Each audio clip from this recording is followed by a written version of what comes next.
His original name was Harland David Sanders and was given the honorary title Kentucky Colonel in 1935 by Governor Ruby Laffoon, the highest awarded by the Commonwealth of Kentucky, and is not a military rank.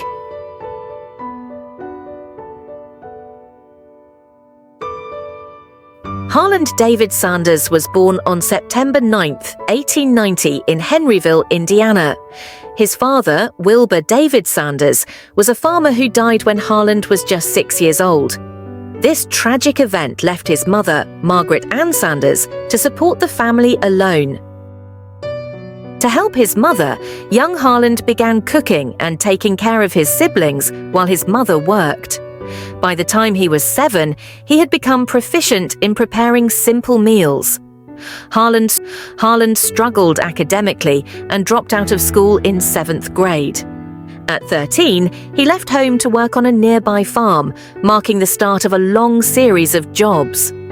Over the years, Harland worked a variety of odd jobs, including farmhand, helping local farmers with daily tasks; streetcar conductor, operating a trolley in New Albany, Indiana; soldier, enlisted in the U.S. Army at 16 by falsifying his age. He served in Cuba for a year before being honorably discharged; blacksmith's helper, working in a forge and learning trade skills; railroad fireman, maintaining steam engines, where he learned discipline and mechanical skills; insurance salesman, tried selling insurance policies, but he struggled with dishonesty in the industry; lawyer, briefly practiced law after taking a correspondence course, but was disbarred following a courtroom brawl with a client. Harland married Josephine King in 1908, and the couple had 3 children. However, his inability to maintain steady employment caused strain in his marriage, eventually leading to a separation. In the 1930s, Sanders began managing a gas station in Corbin, Kentucky.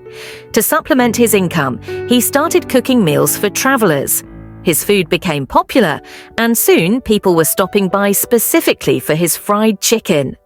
Encouraged by his growing customer base, Sanders expanded his cooking operation by opening a small restaurant next to the gas station.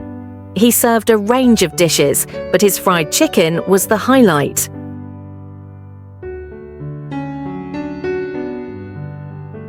Sanders was determined to create the perfect fried chicken.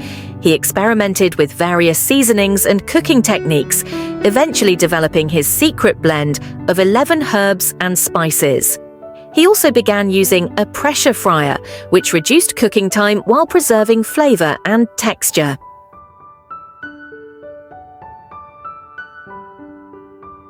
In the 1950s, a new interstate highway bypassed Corbin, redirecting traffic away from Sanders's restaurant.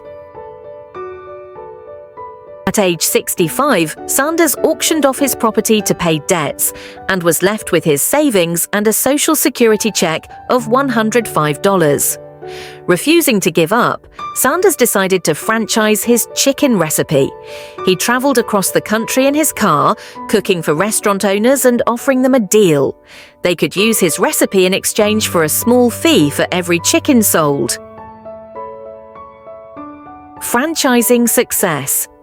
In 1952, Sanders convinced Pete Harmon, a restaurant owner in Salt Lake City, Utah, to become the first Kentucky Fried Chicken franchisee. Harmon's restaurant was a hit, and the KFC brand was born. Over the next decade, Sanders worked tirelessly, visiting potential franchisees, cooking samples of his chicken, and pitching his business idea. Despite rejections and sleeping in his car, Sanders convinced over 600 restaurants to adopt his recipe within a decade. His focus on quality and consistency won over customers and franchisees alike. In 1964, at age 73, Sanders sold KFC to a group of investors for $2 million. While he no longer owned the company, he remained the brand's ambassador, traveling the world to promote KFC.